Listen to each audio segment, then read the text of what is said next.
No, it's definitely still down. I just tried clicking on the video. Fuck it, we're live. Welcome, boys and girls, to the first ever Bumblin, Fumblin, Mumblin show. We are live on the YouTube, although it doesn't seem like anybody can watch us on the YouTube right now because YouTube itself is down. It is not my internet tonight. YouTube itself is down, but once it gets back up, hopefully we get some people tuning in here. I am Luke Walker. This is Beau. This is Stephen A., as we call him, Logan Daigle. And get the point right. Chandler down there. What's going on, boys? What's up, Luke? I worked on pointing to the right screen. It's opposite of what I'm looking at here on the screen. Yeah. Let's jump right into some news, boys. News from around the sports world. First and foremost, our very own here from Lafayette, Louisiana, Dustin Poirier. It is official. He is fighting Conor McGregor January 23rd. Don't know where it's going to be yet. They rumored it was going to be in Dallas. What do we think about that fight? Because I think our boy's going to win this time. This is, for those who don't know, the second time that they fought. They fought, I believe, in 2014. Dustin Poirier lost that fight. I think Dustin Poirier pulls it out this time. I don't know, man. I hope he does. Yeah, same. I mean, Conor's last fight lasted what? 30 seconds. 30 seconds. Yeah, but and it's that was back in January. So he has I a wouldn't whole year say off.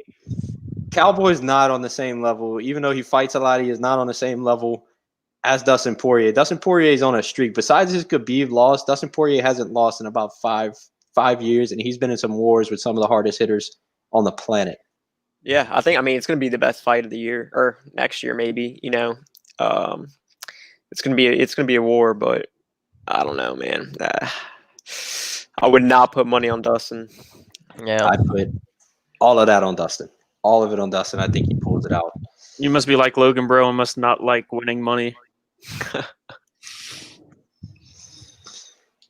Who knows? And maybe they make it for the belt. Apparently, Khabib now wants to come back. It was the shortest-lived retirement ever. Khabib now wants to come back. His manager, Ali, I don't know how to say his last name, Abdelaziz, something like that.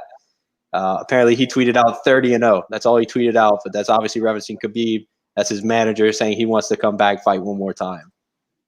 Who knows? They might make this for a belt, at the very least, an interim belt, which would be cool. I hope they do it at the very least in front of fans. I hope that this Dallas in Cowboy Stadium thing is true, because that would be absolutely electric to see Conor in front of fans again. And I think they've been waiting to bring Conor back until they were able to get fans into the building. Would that be a sellout, you think? Would they sell out the whole stadium? I don't think so. I think it's still 50%. But if all fans were allowed, would they? Oh, absolutely, that would sell out. Anytime 100%. Conor fights, you're selling out the arena. And you're going to do your highest. That's 100% sold out. Yeah, absolutely. Yeah. But I want to see. So realistically, I mean, obviously, I'd be cheering for Poirier, but I do like McGregor a lot too. But say McGregor wins, I'd love to see the fucking McGregor Khabib fight again, because I think that shit would be awesome. Yeah, I still think Khabib would fucking. I think Khabib would win. Anybody you put in front of Khabib, man, I don't see that. Until I see it happen, I would never believe that dude's going to lose. Yeah, if he gets McGregor to the ground again. But I thought if McGregor can stay on his feet against him, I think he's got a chance. That's everybody's chance. That's Gaethje, Poirier, McGregor, anybody. If their only chance is to knock him out round one, after that, they're going to get tired. He's going to jump on their back. He's going to have them on the ground, and they're going to be worn out. And then he just tees off. Yeah. That's how he does. Anyway, the other news that we have to get to is LSU conveniently getting a widespread COVID. I misworded that. A wide COVID's running rampant through LSU. Suddenly, when they have a 22-point spread against them when they're playing Alabama. To my LSU fans below me, what's your take on that? What do you think, Logan? You said the over/under was 70. What did you say it was? 72. I just asked Luke if he could guess it. He told me 54. I said no, it was 72. That's actually nuts. So then, if the over/under, if I have this math correct, the over/under is at 72. Alabama was favored by 22 in that 22. game. That would put them at they were expecting a 50 burger from Alabama. Is that correct? Probably. A 50 burger from Alabama and a 30 from LSU. But 30 from LSU. But when the fuck does Alabama ever score 50 or LSU score 50 when they play each other? I don't care how bad the defenses are.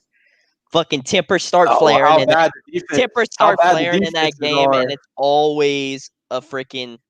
It might be like a 21-point game, a 28-point game. It's never gonna be a fucking 50-3 game like LSU just gave up to Auburn. Mac Jones might not start at halftime. No. If this game played. I don't believe that shit. LSU is so fucking bad. I don't think Alabama's that good either. What? Are you fucking kidding me? They're not like die-hard impressive to me. I asked Chandler today if he was upset the game got canceled. He was like, no, not at all. Because nobody wants to. It's not going to be a game. It's going to be a fucking ass whipping. Nobody wants to see that except for me. But I'm not. I wasn't an even absolute excited. ass whooping. This is the worst defense at LSU. Yeah, this is the worst defense that LSU has brought to this game in the last 15 years. We'll see. We'll see if it's played. Cancel it. You know, we could say Alabama didn't beat us this year. That's fine by me. You know, and then we'll just play the game next year and see how that one goes. True. I realistically did not think it was going to be a fucking blowout, though. Anyways, give me whatever. I just think Logan. it's just mighty convenient that all year long there were no COVID cases for LSU, and the week before Bama in a year, but they seemingly have a awful defense. That's a Halloween party, bro. You can't say that though, because 5 out of the 7 SEC games this week are fucking canceled. So some shit happened. It's not just LSU scared of Bama supposedly, but 5 of the games. It's collusion. It's collusion around the SEC. We also had a few awards announced today. That is Shane Bieber, Ohio. The state of Ohio swept the Cy Young Awards this year. Shane Bieber with the Cleveland Indians. I'd hope not. Well, that's major clout if he is. It's more, you get more clout for being related to Justin Bieber than being a baseball player. So Shane Bieber. He took home the AL Cy Young Award today, and then Trevor Bauer in Cincinnati, Ohio, for the Reds took home the National League Cy Young Award.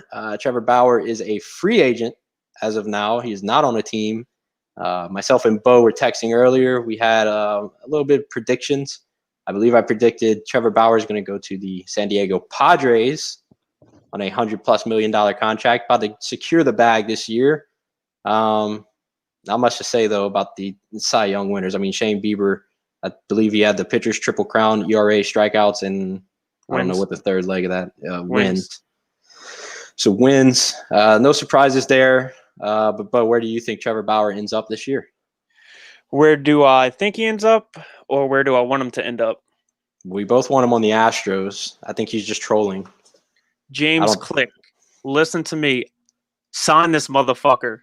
I want to watch this man pitch every 5 days. I want him to fucking throw a baseball over the Crawford boxes when Dusty Baker comes out and gets him in the 7th inning.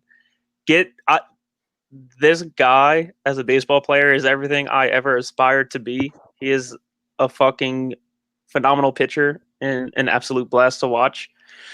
Where he ends up, man, I know he talked about only signing 1-year deals like forever.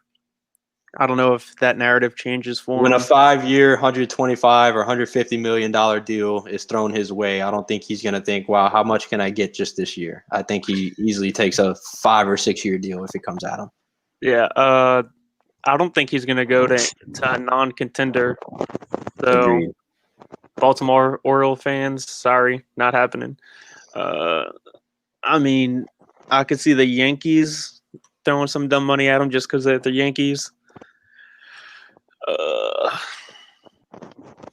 I can see. I think it's going to be Padres or the Dodgers. I hate to say it, but I think the Dodgers. You think they're going to throw that money at him? The Dodgers can throw the bag around. The Dodgers can throw the bag around. I don't know. I guess we shall see. Shall see where Trevor Bauer ends up. I could see him in a bigger market. Moving to basketball, though, we talked about it a little bit before we hit the air, but there's apparently a little, I wouldn't say beef between James Harden and Russell Westbrook, but there seems to be Russell Westbrook wants out of Houston, and who knows with James Harden, but Russell Westbrook, Chandler, our in-house basketball guy, where does Russell Westbrook end up? Ooh, that's a really good question. Definitely the Clippers are going to be in play. Any big team in the Western Conference is going to want him, especially next year. Next year is going to be an absolutely loaded Western Conference. So I can see the Clippers making a run. The Nuggets. There's some smoke, though, that CP3 is going to go from the Thunder to the Suns. So if the Suns don't want to go after CP3, I could see him trying to make a run for Westbrook. But yeah, you know where Westbrook's going, dude? Where? He's going to the Brooklyn Nets. Dude, they have Kyrie. They have Kyrie. They don't need Westbrook. Kyrie, KD, and Westbrook, the big three. No. I think that's one of the teams you can absolutely rule out as not getting Russell Westbrook. And apparently, and I guess it's because they have to pay Brandon Ingram, but the Pelicans are currently like actively shopping Drew Holiday, which I don't get at all. Unless it's because I don't look at their if they need to move him to pay Brandon Ingram, I understand the move then, but I don't think they need to. I don't think it's a money problem. I think they were trading him to the Suns for like the 6th overall pick or something. No, you just stop talking. So what's going on in Pelicans world is that a lot of teams are showing interest in Drew Holiday. It wasn't David Griffin trying to shop Drew Holiday. It's that actually a lot of teams want Drew Holiday. So what's actually going on is that the Atlanta Hawks, they have the 6th pick in the draft the Hawks, next Wednesday. And there's a lot of smoke that the Pelicans are going to try to do a 3-team trade with the Hawks. And somehow, I think right now there's talk that the Brooklyn Nets are involved and that Drew would be their 3rd piece that they're looking for.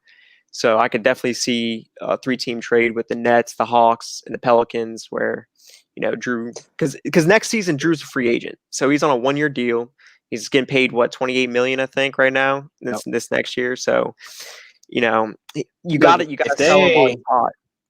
If they walk out with the bag, I mean, the Pelicans, for their history, before what's the new GM? Griffin, what's his name? Dell Demps. Whatever his first name. No, Trajan Langdon is the GM, and then Langdon is the GM, right? VP. They have, for their history, I mean, the whole time they had Anthony Davis, they pretty much never had a top 10 pick. They never had their own 1st-round pick, and we really never got anything for it. We got that guy.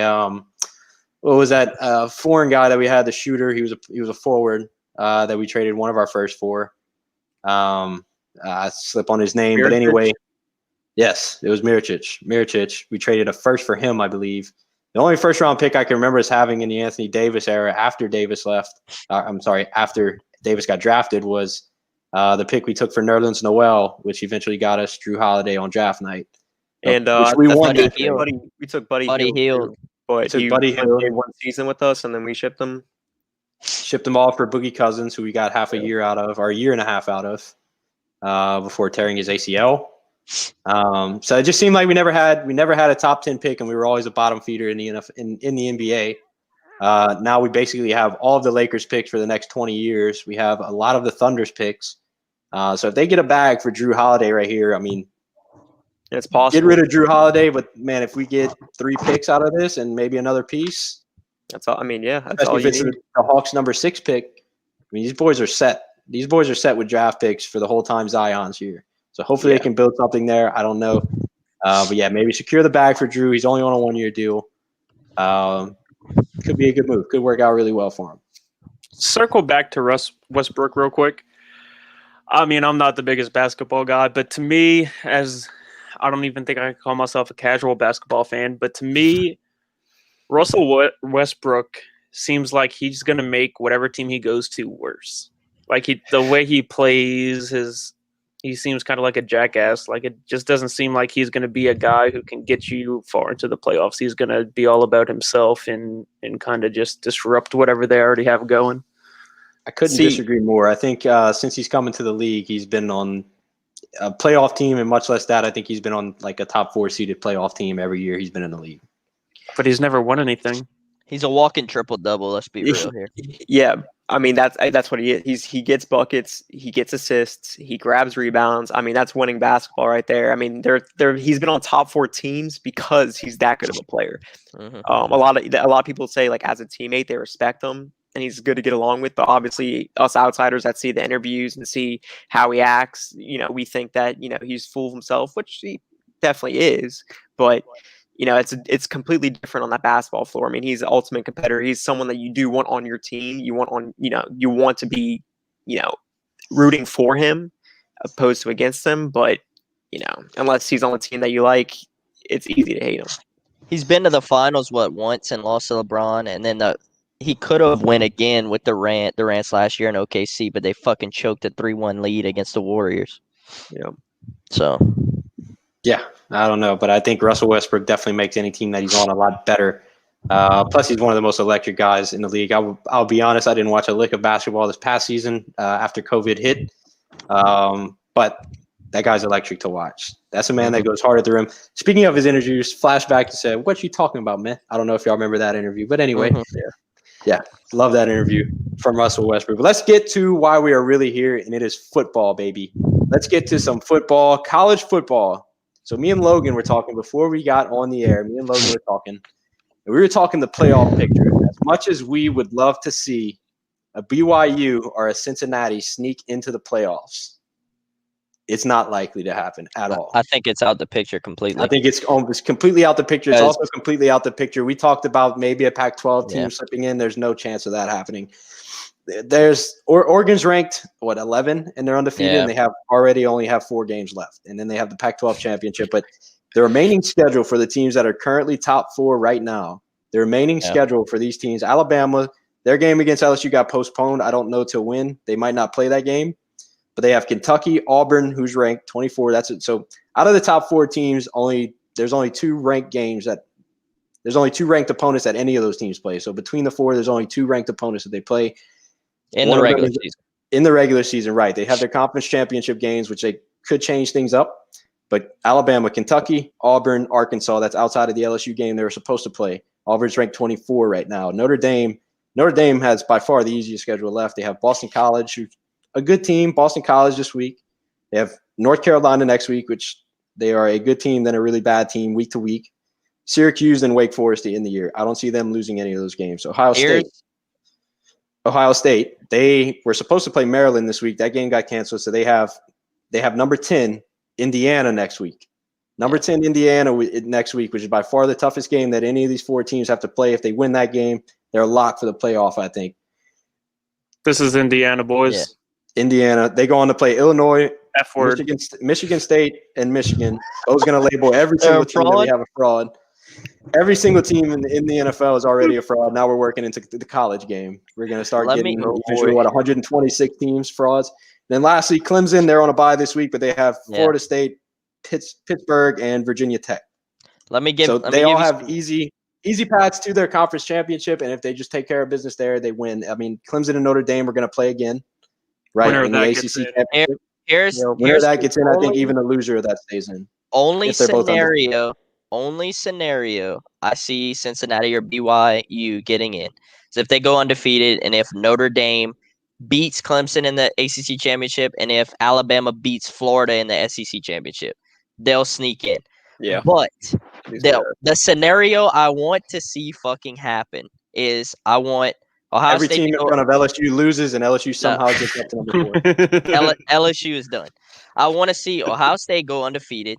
I want to see Alabama lose to Florida in the SEC championship, putting them both at 1 loss. And I want to see Clemson beat Notre Dame in the ACC championship, putting them both at 1 loss. And I want to see who gets into the fucking playoffs, the 2 ACC teams or the 2 SEC teams. And we'll see who is biased in that polling, because no way you kick Alabama out from losing to Florida and leave fucking Notre Dame and Clemson in there, because Clemson's going to beat Notre Dame at the end of the year. I want to see that scenario with those 4 teams at 1 loss and who gets left out. That's what I really want to see.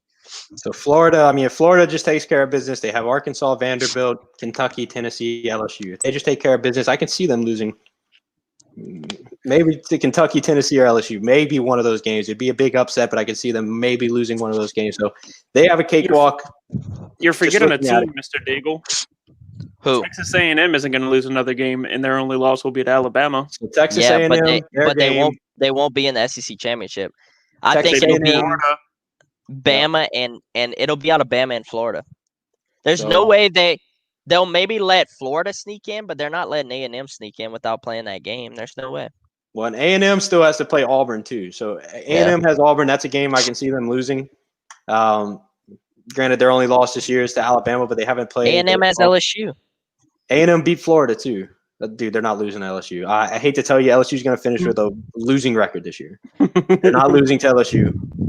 Who did A&M lose to? Just Bama? Bama, yeah. Bama, just Bama, and They got Florida dog lost walked, to but- A&M. Yeah. I don't know, bro. So I don't know. A&M I mean, the only probably fraud. path, the only path for either Cincinnati or BYU, obviously they have to win the rest of their games. You'd have to see some major upsets in the SEC to either to both of Texas A&M or Florida, and then like you said, you'd have to see Alabama or Notre Dame lose their conference championship game. That's the only path that I see. As much as I'd love to see one of them get in, I don't think it's likely, and it's definitely not likely that one of these Pac-12 teams is getting in. Hey, Chan, do you know what the F in Jimbo Fisher's name stands for? Fraud. Hey, make that a trivia question, Luke. So for those who don't know, we've compiled a fraud list. We haven't tweeted it out in 2 weeks, I don't think. We have our last fraud list. If Beau, thank God, is not in charge of the fraud list, because Beau labels every team that loses that week a fraud, and then if they go on to win the next week, the team that they beat is going to be labeled a fraud. So we're almost at, I'd say, all 32 teams in the NFL without besides like maybe the Saints. I'd say we've almost completed the NFL. They're almost all frauds. Yeah, the Chiefs. The Jets aren't Whoever a wins the fraud Super 'cause Bowl we is gonna already be the know only they're non-fraud. terrible. We already know they're terrible. Almost beat the Patriots, but the Patriots suck. Patriots are frauds. Every team we're getting there slowly and surely. Beau's going to label every team in the NFL a fraud, and then eventually work his way into the college game. By the way, I mean, while we're talking about big matchups this week, we have my Louisiana Raging Cajuns taking on South Al, baby. Number 25. Yeah, that's Louisiana a Raging huge matchup. Let's go on with the Really, actual matchups. Really moving the needle. All right. Yeah, moving the needle. It is Saturday at 1 they'll p.m. on tweet. ESPN Plus. Tune in. Maybe they'll tweet some right information this game. Stay tuned to find out. Tune in, baby. ESPN Plus, 1 p.m. Saturday. Toughest conference to get wins in. I stand by that statement. How do we talk about the 3 o'clock fucking NFL games, the nap games? That'll be my 1 o'clock nap game of the afternoon. You're gonna miss some live Sun Belt action, baby. I feel bad for you if you sleep on that game. Do y'all have y'all's Sunday afternoon nap game ready, Chan and Lucas? So we're gonna do the nap game on the recap, son. Yes, So yes. when we get to our Sunday show, we'll have a nap game. Because you don't want to call a nap game and then it end up being like the greatest game of the weekend. Well, I think Broncos and Raiders is 100% a fucking I nap think that'll game. be I fun. can tell y'all that right to now. predict the nap game, and then for y'all to actually label a nap game, see how good y'all do thinking what game's going to be your nap game. We'll take that. We'll think about that. We'll sit on it. We'll say this. Broncos, Raiders, and Chargers, Dolphins are on our radar. That's as much as we'll say Chargers, about the nap game. Dolphins They're will on be our out radar. shootout. for the afternoon nap. I'll take it. Give a radar out. I like that. Yeah, they're on our radar. Early candidate for afternoon nap game. But like you said, we don't want to label a nap game and have Tua bust out for 500 yards, 4 touchdowns, and his breakout performance with a duel against Justin Herbert, which would be the most exciting thing I've seen this weekend. Realistic here. Tua ain't never getting 500 yards, so just throw that out the fucking window. I'm just saying, we don't want to label games Hitter before couldn't they do that in happen. So college. anyway, let's get on to the NFL. Our first game tomorrow night, we have the Colts traveling to Nashville, Tennessee to take on the Tennessee Titans. My only hope in this game is to see hopefully Phillip Rivers throws an interception that gets run back and he has to try to redeem himself on tackling a defender that intercepted his pass. For those who do not know what I'm talking about, if you haven't seen the clip from last week, Phillip Rivers threw an interception against Baltimore. The guy ran it back. Phillip Rivers, about 5 yards away from making a play, fell straight on his back, and the guy hurtled right over him. It was the worst attempt, even for a 38-year-old quarterback, one of the worst attempts at a tackle I've ever seen. That was garbage. That team is fucking terrible. But next Just game. looking at our picks, I have, of course, Tennessee. I don't know if we all have Tennessee. I was very close to picking the Colts in this game, but I do have Tennessee. I'd say they win pretty easily this game. I actually didn't look at the picks yet, so. Well, the Colts defense is scary. They will stop Derrick Henry, so it's whether or not Ryan Tannehill can fucking tear them up. Yeah. So I don't know if they stop Derrick Henry, but they have a very good defense. Stop him. He'll have a 50-yard game. I'm guessing. All right. If the Bears can hold him to 6 fantasy points, the Colts. It's also Thursday night, though. Come on, dude. You know, crazy shit happens on Thursday night. Crazy shit always happens on Thursday nights. Boys. I'm hoping for my sake Derrick Henry drops a 50 bomb, but pretty sure they're gonna stop him. Anyway, our next game, getting to the noon games, going to Sunday. We're moving on to Sunday. We have the Houston Texans. The Houston Texans taking on the Cleveland Browns this week. The Cleveland Browns this week. I've got the Houston Texans in this game. I think the Houston Texans pull off the upset on the road. Houston Texans get a dub here. I'm still hyped for the Browns, dude. Y'all's radar should be going berserk right now. Oh, dude, mine was. I was having red alerts all over the place. All over the place on this game, but if we're labeling afternoon, so we all tune in when NFL Sunday starts, everybody's tuned in, right? There's no nap games right from the jump. It's got to be an afternoon game. After you had your excitement for the first 6-7 games that are played, you find a game where you can watch if you want to, but if you fall asleep, you're not missing anything. That's the point of the nap game. Well, then NFL needs to flex this game to like 3:25. This would be a great afternoon nap game. I'm not saying great nap game for sure, but I guarantee no one would be tuning in at 3:25. No chance. No chance. I don't think anyone's tuning in at noon. Yeah. I think the Browns got this shit. I think their defense is good, and I think Baker will do enough to win. I don't see the Texans as world beaters. Honestly, they're garbage. Baker Mayfield, I just get no read on. He is the Baker Mayfield we all know who throws for 175 yards, no touchdowns and an interception. But his Nick Chubb and Kareem Hunt. Granted, Nick Chubb is out right now, but his running game carries him through. Yeah, Nick Chubb's back. Yeah. Oh, so Nick Chubb's back Sunday. I didn't know that. Yeah, that's why I think the Browns will dog walk the Texans. I don't think Houston's defense is going to be able to stop that running game, even if Baker, throws 2 interceptions. Luke's going to change his pick on the No. Pick I was about to say, well, look, I'm a confident man. I make picks with confidence, and so I'm sticking with my pick. The same way I stuck with my Jets pick over the Cardinals in week 2 or 3, whenever that was, and I said they'd win by 20. That didn't happen at all. But I'm sticking with my pick. I stand by my pick. Texans are going to win this one. I love Baker Mayfield. I'm just not a believer. I can see him more easily having a 4 interception game than a 4 touchdown game. True. Yeah. He might never have a 4 touchdown game. I don't know, dude. I watched him beat the Bengals by himself. He threw for 4 touchdowns that game and freaking popped off. Can we talk about that for a second? What you just said. I hate people that say Bengals over Bengals. Just as a side note, it's an E in there. It is the Bengals. It is the Cincinnati Bengals. It is not an I. It's not Bingles. It is not the Bengals. Bengal tiger. Bengal. No, it is a Bengal tiger. Bengal. It is 100% Bengal. They're retarded. Moving on. I'm gonna start calling you Steven I. Don't make me get fucking Siri and this bitch to pronounce that for y'all. Siri's an idiot. True. I fucking ask that bitch anything, and she's like, "Oh." Speaking of Stephen A. Shut up. Next game.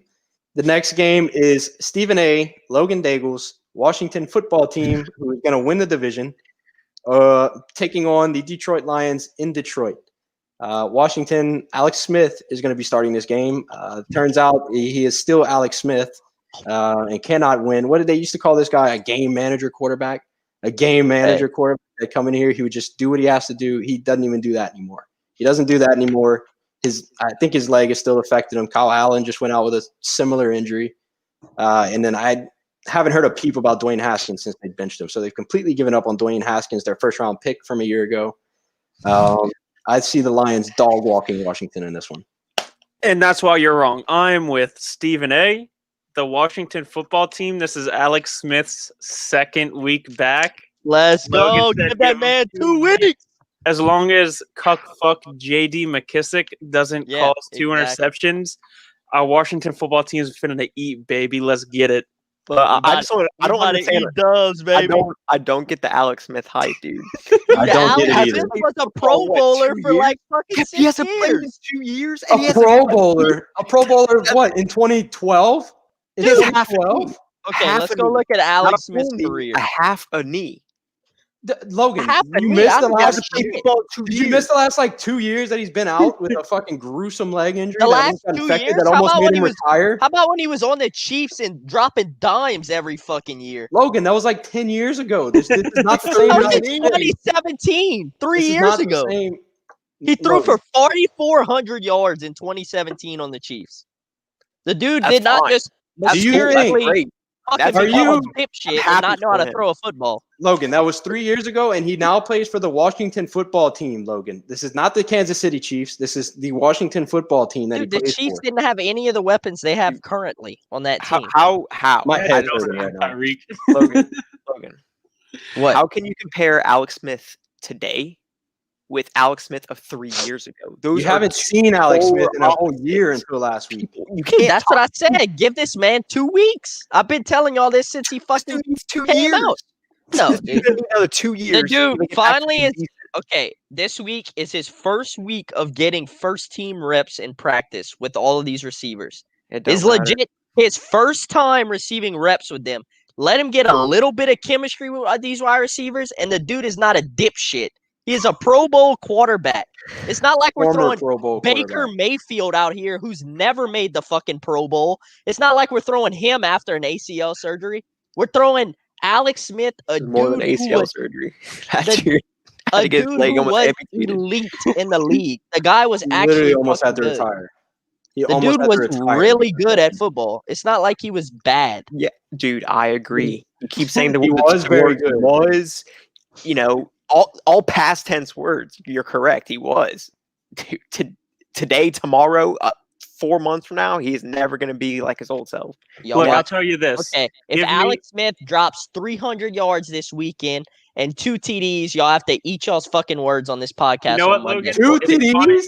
300 playing- yards and 2 TDs. No, 3. Deal? I'm not eating words It's- on 2 TDs. it's He's playing funny. the Lions. I He's was, playing the I was goddamn about Lions. to say, give me Mhm. the over on Alex Smith on 250 yards and 2 tutties. There That's you what go. I'm. I'm like. That's my. stat line I'm 300 going with. yards and 2 TDs, and you're eating your fucking words, Luke I would Walker. not eat my words, especially if they He start. wouldn't have had a Hey, touchdown pass Alright. last week if it wasn't for Scary Terry bouncing off 3 people and taking The it to the house. The He wouldn't dude have 3 told me- interceptions if it wasn't for J.D. McKissick. The Fuck dude that would have guy. had 3 game-winning drives if it wasn't for that dipshit running back. He threw 3 interceptions against the Giants last week. Did you watch the game? The running No. back fell down twice. I did not watch the game. One and of I'm looking at. The third one, he fucking did like this with the ball and tipped it up to the wires. The fucking quarterback. Here is what I see from this The game. running Out back of the was a 3, dipshit. out of the 3 quarterbacks that played, he had the worst QBR of those 3. He had the worst rating of those 3, and he threw 3 more interceptions than those 3. Kyle Allen, Daniel Jones, Alex Smith. Those are the 3 quarterbacks that played that week, and he was the worst of the 3. Daniel Jones was the worst played of the 10 3 in one snaps game. that and fucking, I mean, not Daniel Jones. Kyle Allen played 10 snaps in that game, and Daniel Jones is a fucking And was a better quarterback. dipshit. He played 10 snaps with a better quarterback. You got to say He was Dude, by the far the better running back quarterback. cost him 3 picks. I watched the game. I'm not trolling Yeah. y'all. JD McKissick fucked that game up by himself. 100%. I'm in. Get me I'm all in. Lions, Alex Smith, All right, 300 boys. yards, 2 TDs. It's good to see. Mark it as a fucking prophecy. For those watching, this is the reason we have Stephen A instead of his real name under his camera right now. This is it. Stephen A has joined us on the podcast today. He is here on Wednesday night, wish- and we're glad to I have wish him. I had So a that won't poster. happen, I wish I had a but, poster. I'm glad you said that. 300 yards, 2 TDs. I would fucking lift it right here for you. You know what? After this weekend, I think I'm buying me an Alex Smith Washington football team. Let's jersey. go. And I got me a Scary Terry one. So whenever we watching, we got Beau as Alex Smith and I'm Scary Terry. Let's go. There we go. Oh, That's all we need. The Washington football Let's get team to is the winning next that game. goddamn division 100%. Not even no. So next game, I mean, we spent from week to week. Every time we do these podcasts, we spend way too much time talking about the Washington football team. We give them more coverage than the local Washington sports channel in Washington. It makes my head hurt. It makes my head hurt. Next game, I don't think we'll spend half as much time talking about. That is the Green Bay Packers taking on the Jacksonville Jaguars at home. We can skip this one. Yeah, the Green Bay Packers are going to win. So the next game, we'll move on to more NFC East, and we're going to get into the playoff picture we were talking about earlier. We have an NFC East matchup, which we talked about this before. NFC East matchups this year, as shitty as that division is, must-watch TV. Must-watch TV. Wait, I love NFC East football. Love NFC East football. 1 second, Luke, before we move on from the Packers. I have one single question for each of y'all to answer. Who currently is the best wide receiver in the NFL? Mike Thomas. Can't guard Mike. Beau? So for those wondering, he wants us to say Devontae Adams, but we're not going to do it. We're not going to do it. I'm just curious. What game were we just talking about before we were interrupted?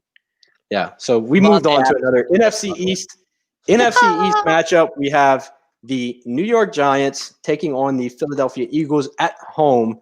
As bad as the New York Giants are, they are sitting at 2-7. The Eagles are leading the division at 3-4-1. Every team in this division, I'd say besides the Cowboys, even though they're also 2-7, every team in this division has a shot still to win the division, and they may only need 5 wins to do it. So I wanted to first talk about the game. I'm still waiting for Jalen Hurd. I haven't watched Hurts since Hurts. Sorry, not the wide receiver. I'm not waiting on the wide receiver for the 49ers. I'm waiting on Hurts, the quarterback for the Eagles. Jalen Hurts. I haven't watched any Eagles games since maybe week 3 or 4 when Carson Wentz was playing really shitty. Apparently, he stepped it up since then.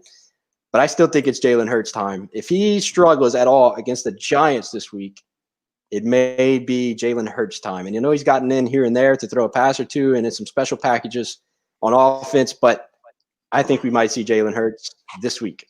I don't think so, Chief. No. They're staying with Carson Wentz. Do you not think the does GM anybody and the here coach, the GM and the coach get on both knees for Carson Wentz? I'm going to tell you why, because they should have fucking kept Nick Foles after he won a Super Bowl for him. Second off, the Eagles are dog shit. The Giants are about to wax that ass. Continue. You had me on board Giants are with the last NFC East, and now I couldn't be further from on board. The Eagles are going to fucking crush the Giants. They don't have anybody. I don't know anybody on their team besides Daniel Jones. I mean, they are just. I just have to ask this. When you say the Eagles are dog shit, who in that division is not dog shit? I mean, that's the division leader. No, they're all dog in the shit. NFC. Don't get me wrong. They are all dog shit. But well, they're playing each other. So you say the Eagles are dog shit. So that what? Oh God! Speaking of, it's a little less dog anyway, shit. Can we? All right, we're 38 minutes into this for the rest of the podcast. Let's not talk about Washington, except for right now. We're going to talk about the playoff picture, NFC East playoff picture. So we talked about this before we went on the air. So here's what if we are ruling out the Cowboys and if we're ruling out the Giants, if we think those are the 2 least likely teams to make it, even though it's still up for grabs for anybody, I'd say the Cowboys for sure are out, maybe the Giants, but if we're boiling this down to Washington and the Eagles, who we think have the best chance to win that division, the Eagles, obviously they have the Giants this week. Then they play the Browns, Seahawks, Packers, Saints, Cardinals, Dallas, and then Washington. If they just lose L. If they just lose the games that they're supposed to, maybe the Browns, but let's say Seahawks, Packers, Saints, Arizona, and then they beat Dallas, Washington, and the Giants. We'll throw the Browns. They're not beating Washington, so throw that on the L column. We're going to say they'll probably beat Washington. Right now, they'd be favored in that game. I'm just talking about if they lose the games that they are not going to be favored in. They lost week 1, but all right, Seahawks, I agree. Packers, Saints, Arizona. Maybe throw the Browns. I don't think they'll be favored against the Browns. So let's throw the Browns in there. That's 5 losses. That puts them at 3-9-1, and then they win the other 3 games, 6-9-1. That puts the Eagles at Definitely. 6-9-1 if they lose every game that they're supposed to lose. I'm not saying that'll happen. Then you have Washington, who's right now 2-6. Washington has Detroit, Cincinnati, Dallas, Pittsburgh, San Francisco, Seattle, Carolina, and then Philadelphia. By the way, interesting note is that they play each other the last They're game going of the year. 4-4. They're going 4-4 in those games. If Washington loses every game that I think they won't be favored in, I don't think they're favored this week against Detroit. So if they lose to Detroit, lose to Pittsburgh, lose to San Francisco, Seattle, Carolina. 5 losses right there. That puts them at 11. If they win one of those games, they're at 10 losses. And we said the Eagles would have 9 losses. Yeah, that tie is going to help the Eagles out a lot. The tie is going to help them out a lot, but if for some reason they win one of the games that they're not supposed to, and they win all the other games that they're supposed to, that last game of the year, Washington versus Philly, that could be a 2 5-win teams playing for the division crown. Yeah, that decides it. But 2 5-win teams playing for the division title. Dude, I think realistically, which would be must-watch TV. Yeah. Oh yeah. I think if you're basing this division on pure talent, though, I think we're ruling out the Cowboys a little too quick. I do hate those motherfuckers. Ben DiNucci is their quarterback. No, he's not. No, he's not. It's Garrett Gilbert. Oh, yeah. And they almost beat the fucking Steelers this week if they wouldn't have choked the chicken. Yeah. But much better. I think on pure talent-wise, on pure talent-wise, I think they should win the game. Next game. Let's fuck them. They have too many weapons on that team. We talk way too much about the NFC East. Why do we do NFC East? I still they're the most appealing division. I can't get enough NFC East. I cannot get enough NFC East. It is. It is absolutely the most appealing division and is much-watched TV when they are on. Next game, we have the Tampa Bay. Did you see the fumble between, the Giants and the Redskins? That, went 15 yards. I didn't see it. Yeah. Oh, God. Yeah. Oh, I did see that. On the sideline, they had about 5 guys jump on it. Yeah. Couldn't grab it. I did see that. Next game, we have the sorry-ass Tampa Bay Buccaneers coming.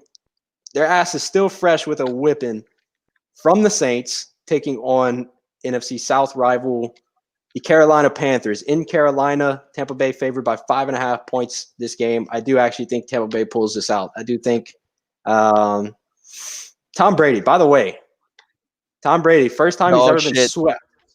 First time he's ever been swept by a division opponent, Saints, this year. Let's go, baby. Do that. Dude's in a his fraud. career. Dude's a fraud.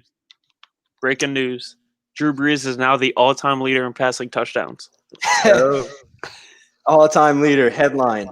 Drew Brees will forever be Tom Brady's daddy. Tom Brady is a fraud that lived under the best NFL coach to ever fucking play. Dude is a fraud. Next. Clearly shown that this year. For those wondering, Beau read that out because on one of my hashtag fake news that I pointed out, I got a headline that Tom Brady becomes all-time leading career touchdown leader of all time in the NFL, and it is a very misleading headline because him and Drew Brees for the last 3 or 4 years have been in a battle for number one ever since they both passed Peyton Manning. They are now neck and neck. I think Drew Brees obviously took him over by 3 from the last game, but they'll be neck and neck until they retire. I think Drew Brees is going to come out just because he's Drew Brees ahead of that one. But anyway, yeah, I think the Buccaneers still get the dub here against Carolina. Couldn't agree more. Fuck you, Teddy Two Gloves. Yeah, with C-Mac being out. All right. Panthers don't stand a chance. Speaking of the Saints, we're now moving to the afternoon games. The afternoon games, Saints in the Dome in New Orleans taking on the San Francisco 49ers. Who knows who the 49ers are going to have this week? For those who missed it last week, they were without Jimmy G, George Kittle, Kendrick Bourne. They're still without Richard Sherman. Nick Bosa is out for the year. They're down Tevin Coleman. They're missing a lot of players. I don't know who's going to be playing for him this week. Definitely George Kittle is still out. I was informed he is out for 8 weeks before we started the show. So George Kittle's still out. Jimmy G, does he really make a difference? I don't know.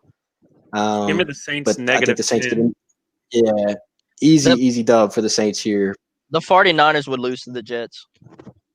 Dude, no, the Niners defense is actually pretty good. That's the only thing that's keeping Jets that defense is not bad. The Jets' whole organization is bad. No, the Jets D is not bad. Dude, the fucking Jets offense is pathetic. The 49ers offense is even worse. No. Jets defense Chandler is not at Chandler all should be good. on the 49ers hate for how much money he's lost on them this fucking year. I hate the 49ers. They are terrible. Trust me, I fucking hate them. But They will lose to the Saints by We're talking 50 about the New fucking York points. Jets. You said New York Jets. I think they are better than the New York Jets, but I think they are slightly above the New York Jets in the power rankings. I think they're well above. I think everyone in the league is well above, maybe besides the NFC East team, but everyone else is I don't know, right? head and shoulders The above the New Patriots, York Jets. The 3-point favorite. I'll tell you Let's what. show- I think it's the Jets, then the Washington football team, and then the Niners. Oh goodness. Wait, you're putting the Cowboys bottom above the three. Niners? You couldn't be Oh, any hell The yeah. more Cowboys wrong. above? No, Right now, no, absolutely not. Dude, the Niners are dog shit. I don't know what y'all are arguing about. They're the worst team in the NFL. Hands down. No, Oh, no, God. Bold take. Stephen A. Stephen A. is on the show today, boys. I'm The just 49 I'm being fucking real with y'all. They are horrible. They're they not are that bad. a horrible. lot of people out. Yeah, Going they're from not the worst Super Bowl team. fucking contenders without their quarterback and tight end and the rest of their offense, they are fucking horrible. If Mark you want to my call words. them a fraud, okay, but to call them worse than the Jets, that no, They are worse than they would lose to the Jets. No. Hey, we're about to No. find out. We're about to find out. It's fine. It's fine. We're about to find out. By What, the 2 way- weeks, 3 weeks from now? They For play the those Jets. who are listening to this, I Yeah. mean, if you're listening on the Oh, that's podcast them. version, you're not going to see this. But let's flash our teams real quick. So, for those who don't know, look on our YouTube first. We God. drafted every NFL team in the league. You can go see the video. This is the thumbnail from YouTube. You can go see our video. We drafted every single team in the league. This is where we stand right now. Beau is leading. You can see his teams there. So I'm just pointing this out in case you hear some people on the show speaking more favorably about teams than others. Oh, I see why Luke likes San Fran. The dog shit ass teams on his No. roster. I got San Fran. My worst pick here. I thought the Las Vegas Raiders were for real. I reluctantly took the Cleveland Browns. What's missing from my list is the Dallas Cowboys. I was too ashamed to even put them on there, but the winning percentage is correct. So me and Chandler bringing up the bottom. I'm very close to Logan, but Beau far and away best group so far. And that's why you also hear Beau tell you that the Atlanta Falcons are the best whatever team they were ever. And that's why he's so hot on the Eagles. He thinks the Eagles are in The there, Falcons are good. The Falcons are like at Oh least my a top God. 15 Do not start. They're or a fucking top 15. 2.5 Jets. They are not good. Lock it in. They are not losing this week. They are not good by any means. They are good, dude. They got so many weapons. Oh my By the way, the Falcons God. are on a bye this week, so that's Yeah.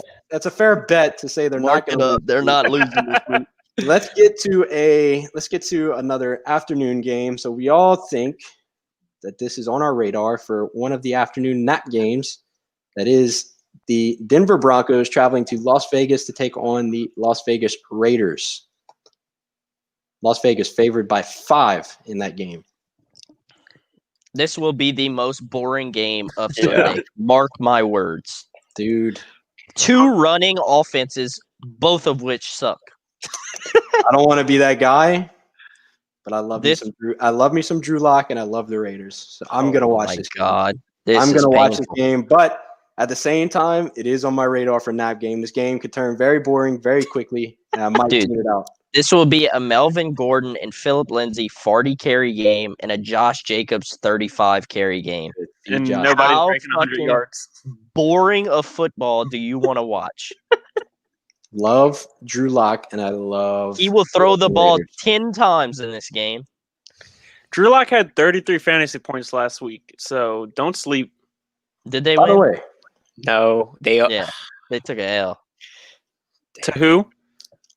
I don't Let me hear remember. My Atlanta Oh, Falcons, baby. the Falcons. Yeah. They robbed us. They robbed us of another great comeback. Yeah, exactly. That's why I'm putting them on the fraud list. This will be a nap game. by the They way, did rob us of another fucking Atlanta meltdown. oh my God, dude!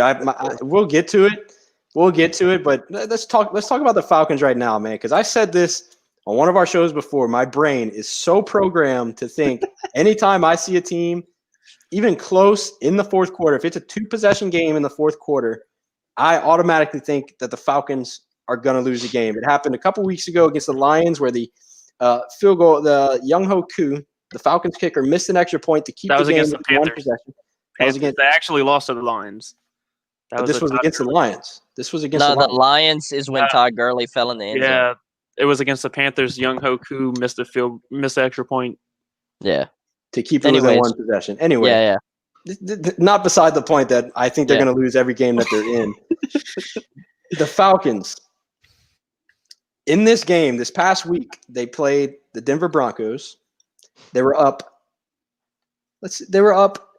27 to 6. 20-something points. 27 to 6 after the third quarter. They were up 34 to 13 with 9 minutes left in the fourth quarter. They allowed 2 touchdowns with under 4 minutes left. Two touchdowns with under 4 minutes left. They punted to Denver with about a minute left, I think. And when I was watching the game, when Denver had the ball with 40 seconds left on their own 20, I thought they were going to win that game. I thought they were going to drive down the field in 40 seconds with no timeouts and win the game. That's how bad. I've watched all the Falcons meltdowns so far this year, all 3 of them. Cowboys, Bears, and whatever the other one was. Lions. I've watched all, when Matt Stafford went down the field in a minute. Yeah. From his own fucking 20 or 15-yard line, went down the field in a minute.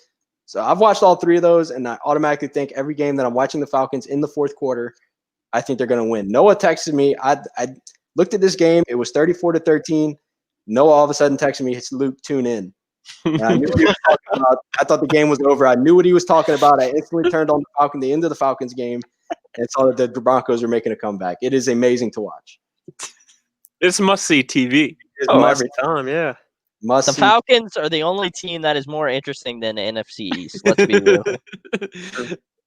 Yeah, ironically, I was about to ask, what's more entertaining, than any NFC East or watching the Falcons lose? Oh, the Falcons, 100%. In the fourth quarter is definitely much more. That is the funniest shit I have ever watched. Is watching them lose every game in the fourth quarter. General NFL fans, I think even Falcons fans, when they get in the fourth quarter, no matter what lead they have, if there are any Falcons fans left, they think they're going to lose the game. They think they're going to lose the game. I agree. Just how your defense, do they put their second string in, and does their offense go, well, we're up big enough, we don't need to score? Like, where's the dynamic? How does it keep happening over and over and over and over? Like, what? They decide not to score, because in situations where they don't want to score, they actually score. Not really falls in the end zone, so that's not it. I'm perplexed. I don't know what's going on. By the way, feel very bad for Todd Gurley for signing with that team. I don't think anybody expected this meltdown. Dude, when he signed, I was like, damn, the Saints division is going to be tough this year. Little did I know it would not be tough. Not at all. Not at all. So next game, this is another game on the radar for our afternoon nap game. It's going to be one of these two. It is the Los Angeles Chargers traveling to Miami to take on Tua and the Miami Dolphins. Miami favored by 2.5 points. They're 5-3. They're very much within reach of the division under the Bills, although the Bills look very good. This past week, Miami taking on Justin Herbert, the most exciting offense in the NFL, these Los Angeles Chargers. In Logan's favorite words, give him 2 weeks. Tua's going to tear it up this week. And then Justin Herbert, it's going to be a shootout. Him and Justin Herbert are going to go tit for tat, and I think it's going to be an amazing game. I don't think this should be even on the radar for a nap game, because I really do think it's going to be fun to watch. It could be very good, or it could go very. Making some fucking statements right here. It can get very boring really quick, just like the Raiders and the Broncos. I think the Broncos Raiders is more likely to be our nap game, but this one could get very boring very quick if they're not putting up points. The Broncos Raiders will rush the ball too much, but I think Herbert and Tua would be fun to watch. I agree with Beau. See, I think it has the potential to be the greatest game of the weekend, but also, like Luke said, it could be the nap game of the week, just because Miami's defense is nothing to fuck with. They're a great defense. Chargers are hit and miss, but I mean, it can just go either way. It really can. I'll be watching. I'm willing to bet the Chargers lose by 1 possession. That's their MO. They're almost worse than the Falcons. They are worse than the Falcons. I read that out a few weeks ago that they've given up, I think it was 5 double-digit leads in 7 games at that point. They had let multi-possession leads. They had given up 5 out of their first 7 games. One of them they won. The other 4 that they actually lost the game. They are worse than the Falcons, but the Falcons are just so much more fun to watch because you don't expect anything from the Chargers. The Falcons still think they're Super Bowl contenders, and they've done it in the Super Bowl, giving up, everybody knows, 28-3, lost a game. That's why I think it's more entertaining to watch the Falcons just do it throughout the season, not just in the Super Bowl. You know what the Falcons' curse is, dude? If you ever watch their games and they show that Arthur Blank dude coming onto the sideline, It's over. he is the fucking black cat, dude. I'm telling you, he's a black cat. As soon as he comes down from his suite, it is fucking L written on the scoreboard. I'm telling y'all, the next Falcons game y'all watch when that fucker comes down from his suite to the sideline, and you will immediately see them losing. I'm telling you, dude. Yep. He is the biggest black cat of the NFL. On to the next game. This could sneakily be the best game of the weekend. It is the Buffalo Bills traveling to Arizona to take on the Arizona Cardinals. Josh Allen, Kyler Murray, give me more of that. Give me more Kyler Murray, Josh Allen whenever I can. I love this game, and this is the one I have circled that I'm definitely going to be watching throughout the entire thing. I think this is very sneakily a good game. It depends on what Josh Allen you get. That's correct. Yeah, for the first 4 or 5 weeks, Josh Allen was in the MVP conversation. He kind of slipped out of that for a few weeks, but last week he returned to form. They looked very good last week, and I think we get a good game here. I got Cardinals by 14. I think I took the Bills in this one. Cardinals by 14. The Bills are going to win by 2 possessions, like a 10-point game. Fair. I don't see the line here. I don't know what the line is for this game. I have picked the Cardinals 4 times on this show and have yet to be wrong, so I'm going with them again. Cardinals 14. There's a first time for everything. I'm wearing my Cardinals shirt today, so I'm going with the Cardinals, but I think it's going to be closer than 14 points. Seahawks Rams. Now, this surprised me. It's basically a pick 'em, but the Rams are actually favored by 1.5 points. Seahawks traveling to Los Angeles to take on the Los Angeles Rams. Rams favored in this game by, granted, just 1.5 points, but they are favored in the game. What's the Rams' record? 5-3. Rams are 5-3. They are 3-0 at home. The Seahawks this is are for first 6-2. place in the division. Yep, for first place in the division. I think Russell Wilson has a rebound game. I don't see him throwing 3 picks again, or 2 picks, whatever he threw last week. The Rams are under the radar like a solid team from top to bottom. Yeah, they are. Their good. game isn't bad. Jared Goff. Their defense is receiving good. core is nice. Got my boy Kenny Young. Their defense is solid. Their defense is solid, yeah. Jalen Ramsey, Aaron Donald. It's just golf. I mean, every Rams game comes down to is golf going to be good or is he going to be bad? Exactly. He's bad, you lose. He's good, you win. That's it. Exactly. Bengals traveling to Pittsburgh to take on the undefeated 8-0 Pittsburgh Steelers. Does anybody have the Bengals in this game? No. Logan, don't say it, Logan. Don't say it, Logan. Honestly, look, I'm going to speak real quick. I think the Bengals might upset the Steelers this weekend, and I'll give you a reason why. Because the Bengals are coming off a bye week. They're going to be ready to go. They're going to have their game plan installed. The Steelers last week looked very suspect. So I know Joe Burrow is licking his chops right now, and I think it's going to be a really good game. Logan, please. I'm going with Joe Burrow this week, dude. Joe Mixon's back. I think they're gonna freaking give it to him this week. I just have the gut feeling after watching the Steelers play the Cowboys this weekend. I mean, they were pathetic, actually horrible. And I think Joe Burrow's team is hot. Honestly, dude, I don't think they're that fucking bad. I think you're sleeping on them. They're coming off in the last 4 weeks. They were 1-3. Dude, they dropped like 40-something points in the last few weeks. They lost to Baker Mayfield on a last-second touchdown. It was bullshit. I mean, the Steelers' defense is way better than any of those teams they played. Big Ben might have 3 hurt knees or whatever it is, but I don't see the Bengals upsetting the Steelers. I will say this about the Bengals. Joe Burrow and them played the Colts 2 weeks ago and lost 31-27 because he choked that day.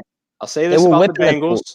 The Bengals, in their losses, they have 4 out of their 5 losses were 1-possession games. They tied the Eagles. They beat. Their only wins are against the Jaguars and the Titans. Titans is a very good win. I think they just caught them on an off week. I don't think the Bengals are better than the Titans. I don't see them beating an undefeated Steelers team, but they do have an easy schedule, but they do have to play the Pittsburgh Steelers twice from here on out. Give me the Steelers. Pittsburgh Steelers. Bengals. I'm going Steelers, but I think Steelers might be on an upset watch for sure. I think it'll be I don't know. I don't know if it's going to be Steelers by like 14 or 10 or Steelers by like 3 or 7. But I think Steelers either way. The Sunday night game. Baltimore Ravens travel to take on the New England Patriots. Baltimore is favored by 7 points in this game. I think this is going to be a blowout. The Patriots, I love it that the Patriots suck. Patriots are dog shit. The Bills are going to win that division. Finally, somebody else is going to come out the NFC. We talk way too much about the NFC East. The AFC East, I think the Bills come out of that division.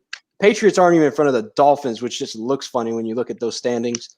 I love every second of it. I hope the Patriots finish last. I hope somehow the Jets rise from the ashes. Actually, no, I don't want the Patriots to get Trevor Lawrence, so I hope they finish 3rd.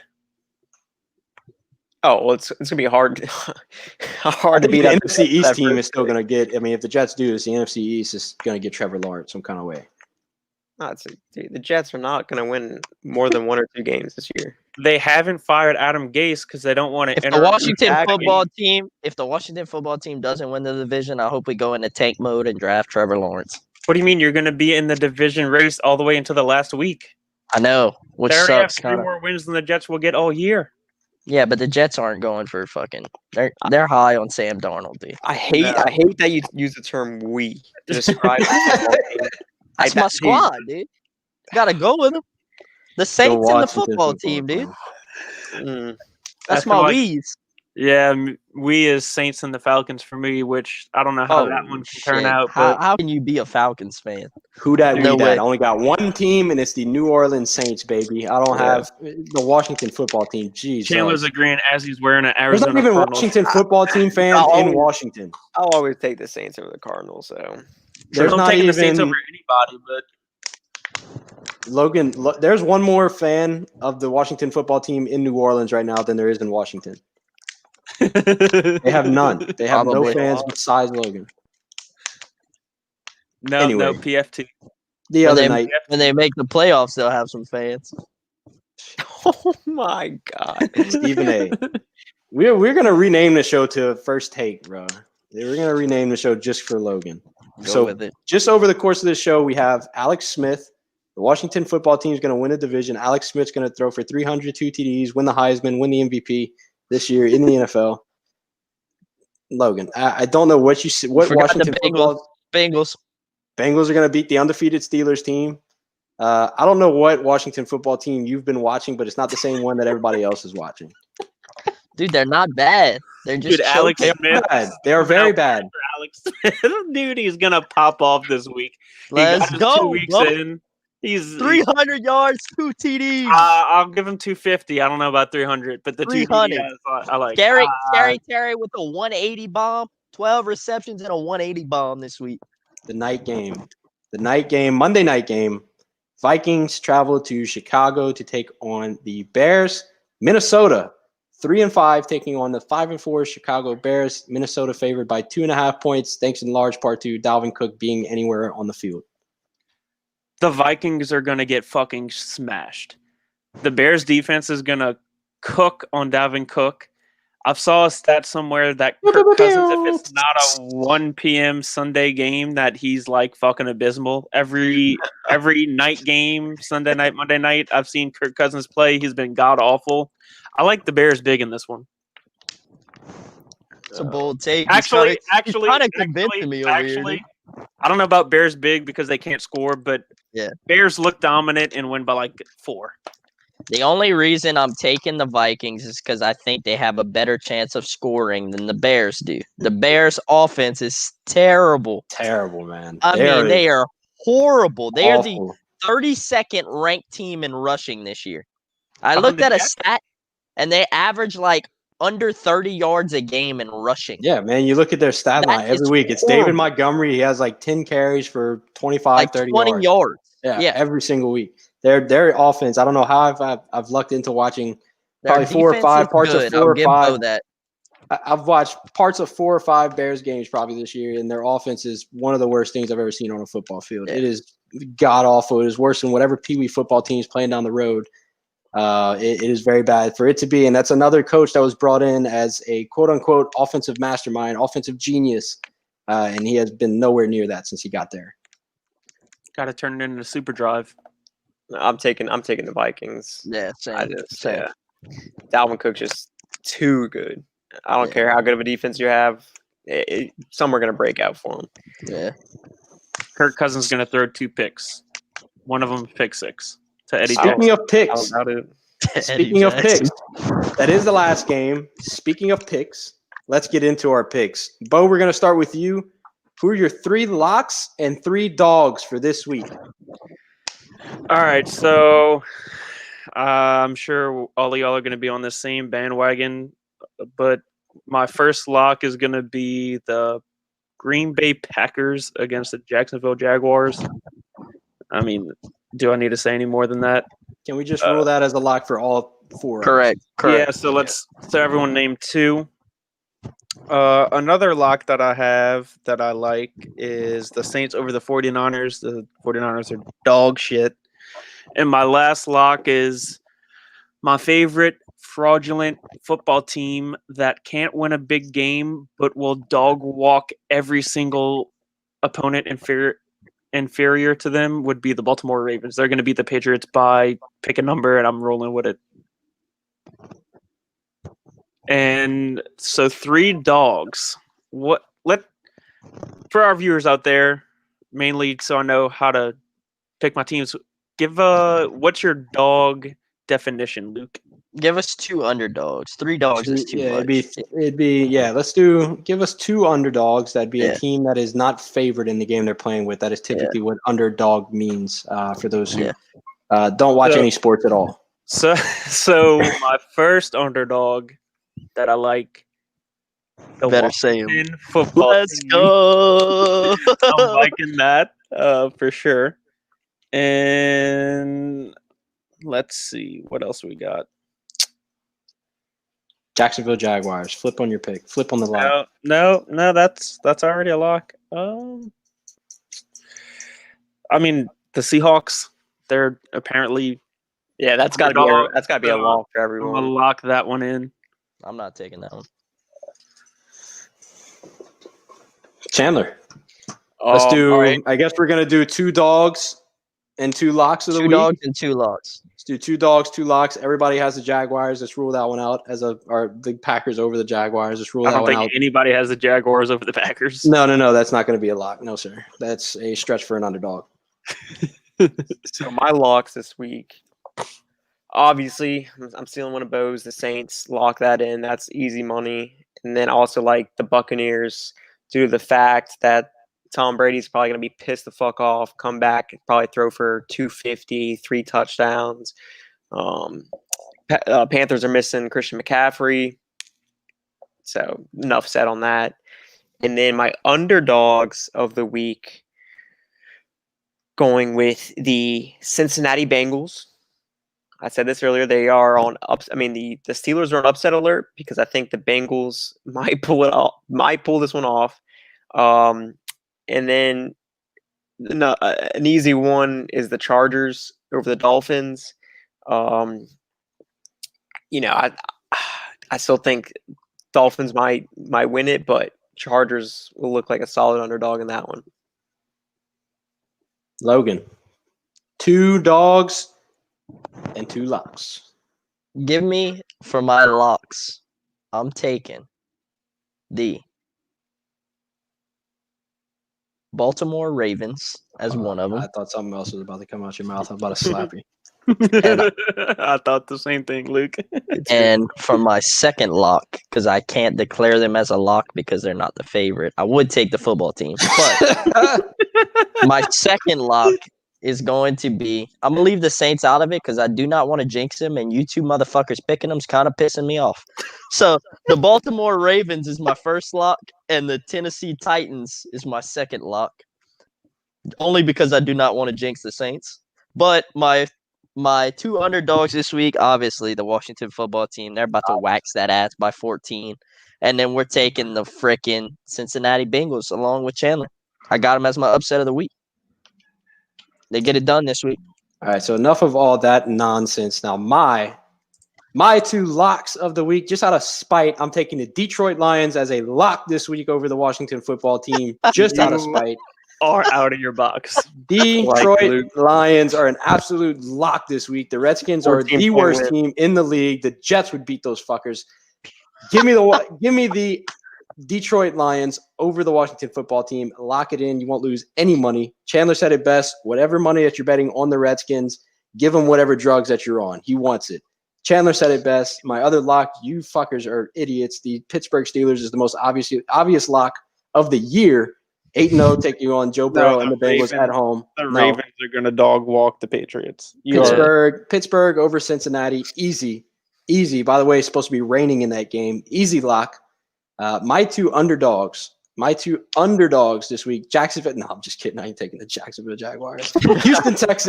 Houston Texans over the Cleveland Browns. They still have a little bit of the interim coach effect, which it's a few weeks past now since Bill O'Brien's been fired, but they still have a little bit left in the interim coach effect. I think an interim coach is promised 3 games to win. They've won 2 under Romeo Crennel still? Romeo Crennel. They still have one more win in them for the interim coach. They're going to get that this week over the Cleveland Browns, and give me the New York Giants over Philadelphia Eagles, just because I want the NFC East to look shittier than it is already. Give me the New York Giants over the Philadelphia Eagles as my second dog this week. Lock that in, baby. I like it. Besides the football team. That was just a dumbass thing to say. That was the most confident thing I've said on the show. And the Bengals. Bengals are going to beat the Steelers. Jesus Christ, man. My head hurts. My head is hurting from the show. Turn into the pigskin pick'em where you can confer to the 3 guys at the top of the pigskin pick'em to the guy that's in dead last of the pigskin pick'em. so y'all know who to trust on this. To clarify, I missed a week. I missed a week. Plug that in on the top right here, our pick'em. But you know who to trust, and Beau Chan and Stephen A. When it comes down to picks. Missed an entire week, and I'm closing the gap. You are not fucking close to me. Shut the fuck up. I said I'm closing the gap. No, I've beat you every week. How are you closing the gap? Closing the gap. I didn't say on you, but I'm closing the gap to the next person. Okay, Noah, who missed a week as well. Closing the gap. All I stated was facts so far, that I missed a week and I'm closing the gap. Almost like in fantasy, you're closing the gap. Yeah, that's almost like saying the fact of Tom Brady took over the all-time touchdown record isn't fake news. I mean, you're pulling out straws here. True. Beau. Misleading news. Fake news. You are a fraud, my friend. Give Beau his Cajun word of the week, dude. Cajun word of the week. So I'm not even sure what this is. We're going to give Beau the floor here. Let's get Beau nice and big on here. All right, boys. Does everyone have a pen and paper in front of them?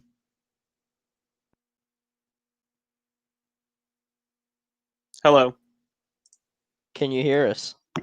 I take you off the screen. Apparently, we can't hear you, so we're going to stay on the screen here, boys. Okay, so does everyone have a pen and paper in front of them?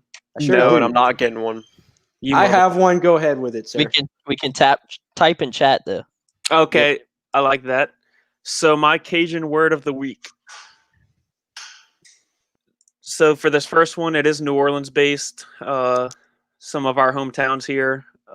Very fun place to visit sometimes. Also very dangerous and got a feeling I know corrupted. Yeah, you probably do. But on this street name, we have I know exactly what it is. Some very popular things going on. They have emeralds. What is Drew Brees? You motherfucker. Too easy. So we have Emerald's Restaurant, Mother's Chicken, great fried chicken. We have a music venue, Tipitina's, on this street. And did you know that this street name comes from an Indian tribe that claims they're the Mardi Gras tribe? So my Cajun word of the week is Tchoupitoulas. And can anybody besides Logan spell it? Yes, TCHOUPITOULAS. So for those of y'all not from Louisiana, Tchoupitoulas is in fact spelled starting with a T. Can't see that. TCH. For those that also can't see our private chat, Logan already spelled the word before he even finished that question. That's why I was able to rattle that off very quickly. Tchoupitoulas, whatever the fuck you say that. TCHOUPITOULAS. I won my 3rd grade spelling bee, son. I don't come at me with these soft stuff. That is a good word, though. Yep. So what do we have next, Lucas? Boys, I believe that brings us to the end of the show. Or do we want to do a little cuck fuck real quick from last week? Do we?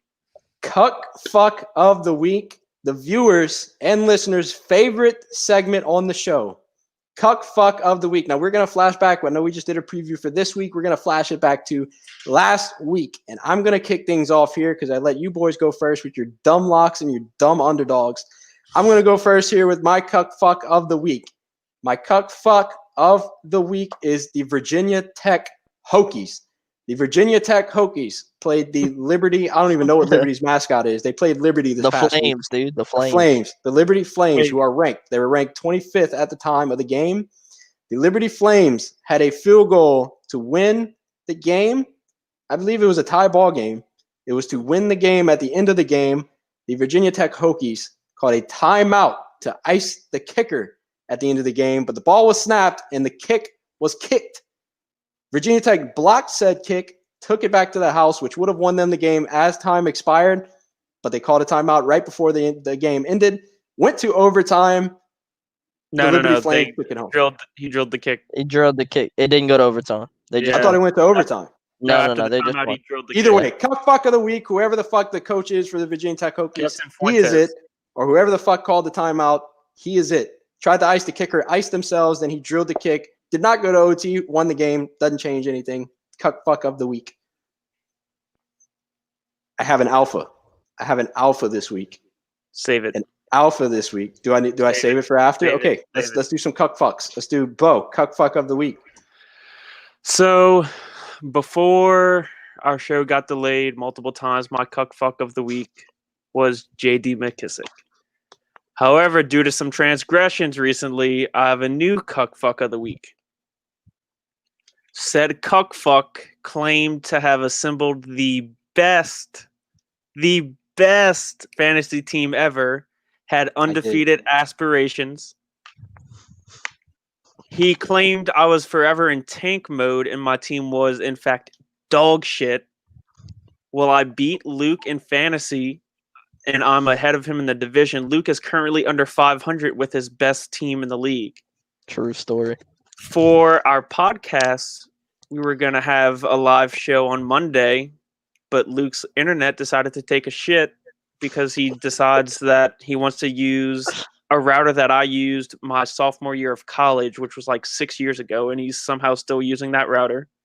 And here we are. Last night, they were supposed to do a live show. And I don't even know what happened. I don't want to know what happened. There was no live show. Luke had a delay for an hour, so we all left. So, Luke, you are my clear cuck fuck of the week. That's a good one, Beau. Honorably taken. I can frame this forever. I was the first show member to be cuck fuck of the week. I'm going to frame that one. True. Chandler, give us your cuck fuck of the week. So I struggle with this one, but my cuck fuck of the week, as Logan alluded to earlier in the show, goes to the Denver Broncos offense. And the reason why is because they robbed all of us of another Falcons letdown. And I tell you what, the internet would have had a field day. Field day, dude. I get on when those meltdowns happen, not to cut you off, but when those meltdowns happen, there's nothing better for the next hour than being on Twitter. There's nothing better. Yeah. Yes, Easily. I agree. Either that meltdown or the Daniel Jones falling on his face. That was the two best moments of the season. Facts. So, for anyone that didn't watch, the Denver Broncos had the ball, like we talked about earlier, 40 seconds left in the game. They throw 3 incomplete passes on 4th down. The wide receiver, obviously the offense doesn't know what's going on. They are so confused. They have no idea. I mean, everyone's lost. One wide receiver on the other side's motioning someone else over. The quarterback's looking around like, what's going on? So the wide receiver starts motioning over to the other side of the ball. The center snaps it. Lloyd Cushenberry, LSU alum, represent, baby. True. Snaps the ball and hits the wide receiver in the hip.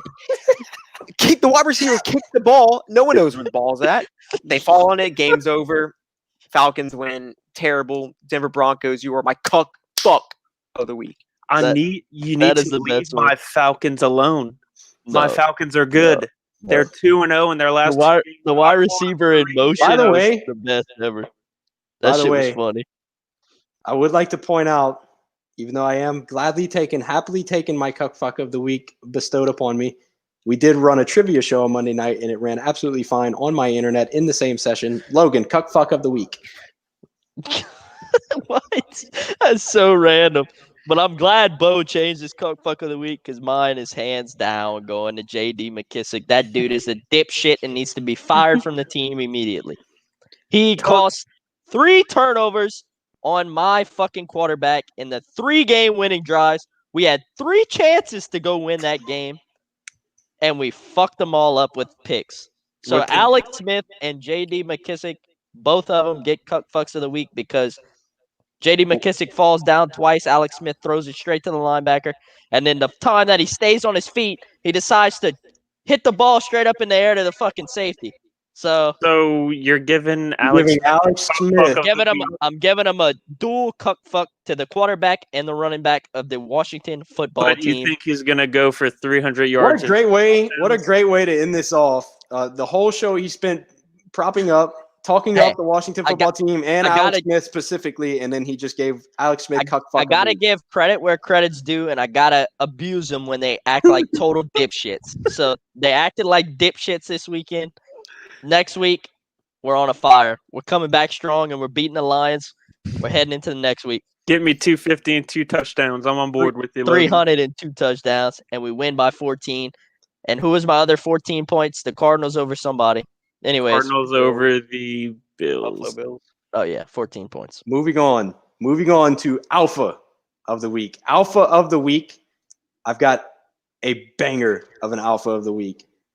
Chris Carson on Instagram. Chris Carson, who sat out this last game for the Seahawks with an injury. Some guy that owns Chris Carson in fantasy football hit him up in his DMs on Instagram. I'm going to read them verbatim. This is from the guy. I don't know who he is. This is from the guy that owns him in fantasy. Quote, "Yo, pussy, tape your foot up and go the fuck in. You're selling my fantasy team right now. Fuck you." That's what the guy said. Chris Carson, fuck your fantasy team. Come make me play. Guy, what's the address? Chris Carson, Sin's address. Chris Carson, yo ass better pull up too. Alpha of the week, calling out the fantasy owner who called him a pussy and told him he better tape his leg up and go play because he's fucking his fantasy team. Chris Carson, you are my alpha. First ever alpha on the show. Alpha of the week, Chris Carson. And I deeply regret trading you after seeing that. Yeah, I mean, that's awesome. Fuck that guy. Alpha. Sounds like something Beau would do. DM, fucking DK Magna. This is probably Beau. Beau owns him in another league. Beau probably did DM. Yeah. I could absolutely see Beau doing that. Alpha of the week, Chris Carson. Are we ending the show there? No alphas of the week here. I'm the only one that's respectable enough to call out alphas where they are. I think very few alphas this past weekend. Yeah. Very few alphas from the week. Well, that does bring us to the end of the show then. An alpha of the week. Okay, go ahead. Go ahead before I say end of the show. Me and Chan for 2-0 in trivia. Hey, I'll take that.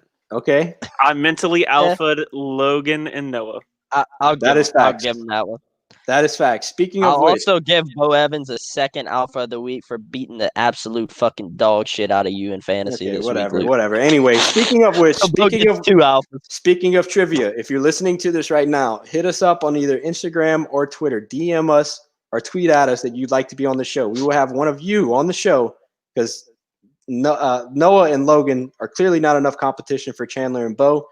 Chandler and Beau are 2-0 in the 2 trivia shows. If you haven't seen them, go check out our YouTube. We have 2 episodes up of Trivia Night. We will try and get them out every Sunday, but we'll record them wherever we can, and we will get them up. If you want to be on the show, hit us up on either Twitter or Instagram. It's at the BFM Show, at TheBFM on both Twitter and Instagram. That is our at. Hit us up, and you could be on the show. But that is the end of our first ever episode live here on YouTube. We will see you boys next time.